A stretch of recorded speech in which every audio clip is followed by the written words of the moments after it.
नमस्कार, कसे आहात सगळे? रेणुकाज रेसिपीमध्ये तुमचं खूप खूप स्वागत आहे। आपण सगळ्यांनी आईच्या हातचे पदार्थ लहानपणी खूप एन्जॉय केलेले असतात आणि त्याची चव आपल्या जिभेवर कायम आयुष्यभर रेंगाळत असते। आणि आईच्या हातचे पदार्थ जगात भारी असतात, त्याच्या पदार्थांना कुठल्याही हॉटेलच्या पदार्थांची चव येत नाही। त्यामुळे आज माझ्यासोबत माझी आई आहे आणि जी आपल्याला ट्रेडिशनल रेसिपीज करून दाखवणार आहे, ज्या की आमच्या विदर्भातल्या अतिशय ट्रेडिशनल रेसिपीज आहे। काही माझ्या आजीकडनं तिने शिकलेल्या आणि त्या मी शिकलेलो आहे आणि त्या एन्जॉय केलेल्या आहेत। तर अशा आपण आज रेसिपी बघणार आहोत। तर आपण बघूया आज आंबीलची रेसिपी, जी आम्ही महालक्ष्म्या या सणांना करतो, ज्याला मुंबईमध्ये गौरी गणपती म्हटलं जातं, पण आमच्या विदर्भात आम्ही त्याला महालक्ष्म्या म्हणतो। आणि या आंबिलीला प्रसादाच्या स्वरूपात सगळ्यात जास्त महत्त्व असतं आणि माझी आई आंबील खूप अप्रतिम करते। तर आज आपण तिच्या आजची आंबील बघूया। चला मग करायची सुरुवात। सर्वप्रथम आपण साहित्य बघूया आंबिलीला काय काय लागतं ते। ही ज्वारी जी की आम्ही मिक्सरला बारीक करून घेतो, पण अगदी बारीक करायची नाही, जरा रवाळ वाटून घ्यायची आहे ती। ह्याच्या वाटण्यावरच त्याची कन्सिस्टन्सी आणि आंबिलीची चव डिपेंड करते। याला ज्वारीच्या कण्या म्हणतो आपण तिकडे। याला ज्वारीच्या कण्या म्हटलं जातं, जसं आई सांगतेय तसं। त्या ज्वारीच्या कण्या लागणार आहेत आपल्याला। हिरवी मिरची लागणार आहे फोडणी करता। दही, आम्ही हा पदार्थ दह्यातच शिजवतो। हा पदार्थ आम्ही दह्यातच शिजवतो, त्यामुळे दही भरपूर लागणार आहे। त्यानंतर कोथिंबीर आणि आलं, ह्याची अतिशय अप्रतिम चव येते, त्यामुळे आलं बऱ्यापैकी टाका। आपण करताना याचंच प्रमाण नक्कीच बघणार आहोत। त्यानंतर चारोळी आहे। चारोळीचंही आंबिलीमध्ये खूप महत्त्व असतं, त्याने खूप चव डिपेंड करते त्याच्यावर। आणि हे सुकं खोबरं आहे। तर आता इथे ह्या ज्वारीच्या ज्या कण्या घेतल्या आहेत त्या मी एक 4 ते 5 तास दह्यामध्ये भिजवून ठेवल्या आहेत, ज्या फुगून अशा प्रकारे होतात। तर साधारणतः ही वाटी आहे, अशा 2 वाट्या कण्या साधारणतः 2 वाटी दह्यामध्ये भिजवल्या आहेत, ज्या भिजून आता एवढ्या झालेल्या आहेत। आता आपण सर्वप्रथम गॅस ऑन करून घेऊया आणि तवा तापायला ठेवूया।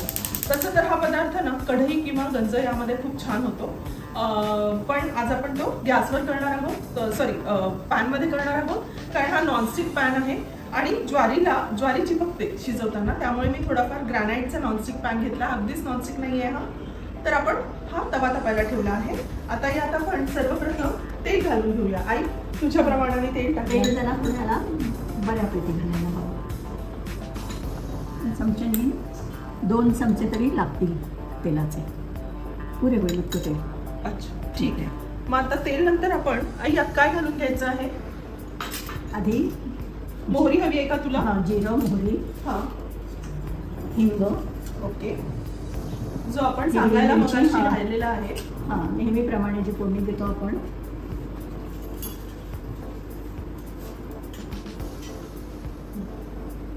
एक चमचाभर मोहरी।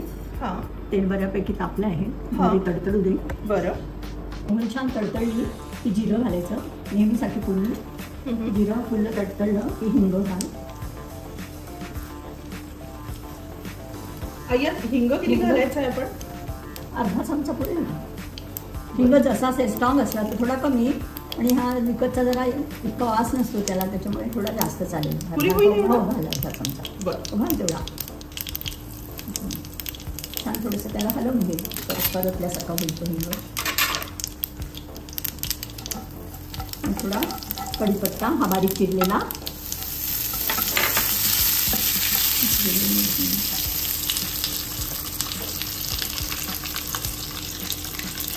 हिरवी मिरची।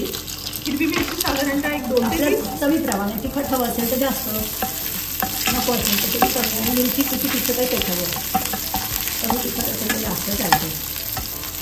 कढीपत्ता, आलं घाल।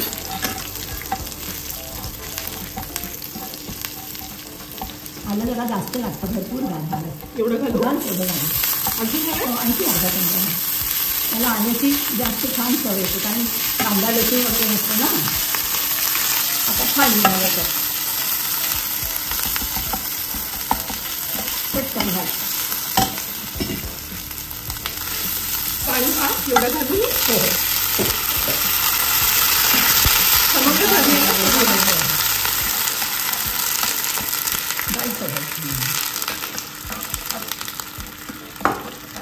घरात सगळ्यांना ठसका आला की समजावं फोडणी छान खमंग झालेली आहे।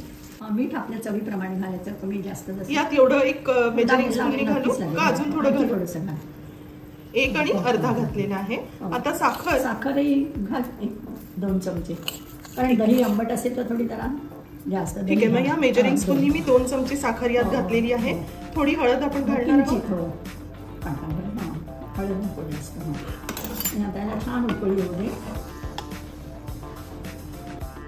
उकळी आली आता. आता काय यामध्ये चारोळी घालू? थोडी चारोळी आता घाल, आणि थोडी शिजत आली की परत घाल, म्हणजे ते जरा क्रंची कडक राहते. जास्त थोडी घाल ही शिजताना. थोडी शिजताना कोथिंबीर घाल, म्हणजे चव येते. आणि बाकी वरूनही घाल. अर्धी शिजताना घाल कोथिंबीर. आता थोडी लावून देते, नंतर शिजल्यावर घाल. आता ती आंबील, भिजवलेली आंबील आहे ना दह्यामध्ये, ती त्याच्यात टाकून दे. घालताना जरा केअरफुल असा, हातावर उडू शकतं. आणि गोळे पण नको धरायला, भरभर हात उलटण्याने साराट्याने चालव त्याच्यावर. फिरव बरोबर. असं छान सारखं त्याला फिरवं तर जरा घट्ट आवडून येईपर्यंत.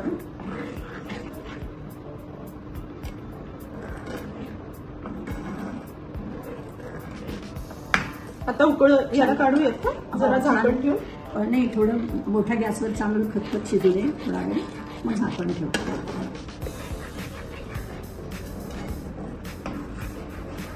त्याला सारखं हलवत राहायला लागतं, झाकण ठेवून सारखं थोड्या वेळाने. कारण तरी हे नॉनस्टिक आहे, याला गुळी नाही टाकणार असतं. आम्हाला पूर्वी सारखं बघावं लागायचं लोखंडाच्या कड्यांमध्ये. आणि लोखंडात केल्यानंतर त्याचं एक छान त्याला मेडिसिनल व्हॅल्यू पण प्राप्त होते. पण हल्ली आपण फटाफट, आयुष्य खूप क्विक झालं आहे, त्यामुळे आपल्याला तेवढा पेशन्स नाही राहत, म्हणून आपण नॉनस्टिक याच्यावर करतो. तर तुम्ही पण बघा, जर लोखंडात करायचं असेल तर तुम्ही कास्ट आयर्नचा पॅन वापरू शकता. आता माझ्या इकडे कास्ट आयर्नचा पॅन आहे, पण तो जड पण आहे, तापायला पण वेळ लागतो. आणि आज आमच्याकडे जे गेस्ट येणार आहेत, तर आम्हाला घाई आहे ही रेसिपी कम्प्लीट करून. जरा तयारी पण करायची आहे पुढची, त्यामुळे आम्ही हा सोपा मार्ग निवडला की ज्यामुळे आम्हाला पटापट न बुडी लागता ती रेसिपी तयार होईल. तशी ही रेसिपी माझा भाऊ, माझी भाऊजाई आणि माझा कझिन आहे त्याला फार आवडते. माझ्या कझिननी तर आईला एकदा रिक्वेस्ट केलेली की मला पाठव ही रेसिपी लिहून म्हणून, आणि आईने त्याला पाठवली सुद्धा होती. आई, तुला काही शेअर करायचंय का? कॅनडाला असतो, त्याला फार आवडते आंबील दह्यातली. आमच्या सगळ्यांचाच हा पदार्थ अतिशय आवडीचा आहे. आता याला छान उकळ फुटलेली आहे, आपण याला थोडं झाकण टाकून शिजू देऊया. आणि बऱ्यापैकी घट्टही झाली आहे. आता गॅस थोडासा स्लो करूया. आता ते व्यवस्थित शिजलं पण आहे, मला असं वाटतं. मऊ झालं आहे सगळं पण, मऊ आणि मोकळं पण वाटतंय मला आता. आणि थंड झालं की आणखी मोकळ्या होतील त्या. अच्छा, मग आता हे काय प्लेटिंगला तयार आहे? आता प्लेटिंगला अगदी मऊ झालं आहे, छान शिजलंय पण, मऊ झालं आहे. आता काही काढायला हरकत नाही, थंड झाल्यावर आणि त्या घट्ट होऊन येतात. ठीक आहे, मग आपण आता काय याला पुन्हा चारोळी आणि कोथिंबीर घालणार आहोत थोडीशी. ठीक आहे, मग शिजून ठेवलेली खोबरं कोथिंबीर चारोळी.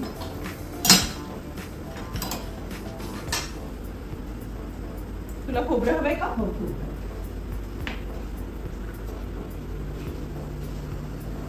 आणि आपण ह्या सुकं खोबरंच वापरतो ना, आपण विदर्भातले असल्यामुळे आपल्याकडे बहुतेक सुकंच खोबरं आम्ही वापरायचं. ठीक, बारीक किसलंय छान सुकं खोबरं मी. हा, काय मस्त दिसतंय, हिरवं पांढरं. Wow, amazing amazing. आणि very healthy and tasty recipe. आजकाल मिलेट्सचं खूप फॅड आहे, प्रत्येक जण मिलेट्स बद्दल बोलतो आजच्या जगामध्ये. आपल्या फक्त केवळ भारतातच नाही तर अख्ख्या जगामध्ये मिलेट रिव्होल्युशन आलेली आहे. पण पूर्वीच्या काळी आपले पूर्वज खूप हा सेन्स होता की तेव्हापासून ते मिलेट्सवर नेहमी फोकस करायचे. तर आज बघूया न्यूट्रिशननी परिपूर्ण अशी मिलेटची म्हणजे ज्वारीची आंबील तयार झाली आहे, आपली रेडी झाली आहे. It's ready for plating now. दही आहे, हिरवी कोथिंबीर आहे, खोबरं आहे, जे सगळं न्यूट्रिशनल आहे, चारोळी आहे, ड्रायफ्रुट्स येतात. येस, त्याच्यामुळे परिपूर्ण आहे. एक वाटीभर खाल्लं तरी छान फायबर आणि प्रोबायोटिक आणि full of nutrients. Wow, so M.